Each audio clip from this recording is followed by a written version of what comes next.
ഒറ്റ രാത്രി കൊണ്ട് ഒരു ഗ്രാമം ഇല്ലാതായതിൻ്റെ ഞെട്ടലിലാണ് നമ്മൾ. ഉറങ്ങിക്കിടക്കുകയായിരുന്ന പലരും കുത്തിയൊലിച്ചെത്തിയ മലവെള്ളപ്പാച്ചിലിൽപ്പെട്ടു. എന്താണ് സംഭവിച്ചതെന്ന് മനസ്സിലാക്കും മുൻപേ പലരും വെള്ളത്തിലും ചെളിയിലും മുങ്ങി. കൂറ്റൻ പാറക്കഷ്ണങ്ങളും മരങ്ങളും മണ്ണും ചെളിയും കുതിച്ചെത്തി വീടുകൾ ഇടിച്ചു നിരത്തി. വീടുകളുണ്ടായിരുന്ന സ്ഥലത്തുകൂടി മലവെള്ളം കുതിച്ചൊഴുകി.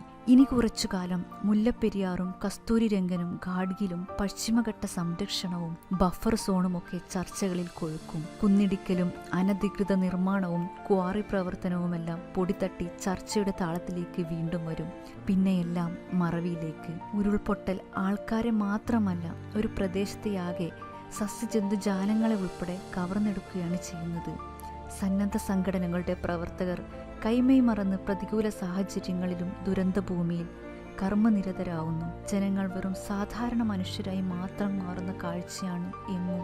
പ്രിയരെ, വയനാട്ടിൽ നിന്ന് കേൾക്കുന്ന കൂട്ടക്കരച്ചിലും അവിടുത്തെ രംഗങ്ങളും അതിഭീകരമാണ്. അവർക്കായി പ്രാർത്ഥിക്കുക. നമ്മെ സുരക്ഷിതരാക്കിയ ദൈവത്തിന് നന്ദി പറയുക. അവൻ നൽകിയ അനുഗ്രഹങ്ങളുടെ വില തിരിച്ചറിയുക. അഹങ്കരിക്കുന്ന മനുഷ്യൻ എത്ര നിസ്സഹായനാണെന്ന് ഓരോ ദുരന്തങ്ങളും നമ്മെ ഓർമ്മപ്പെടുത്തുന്നു.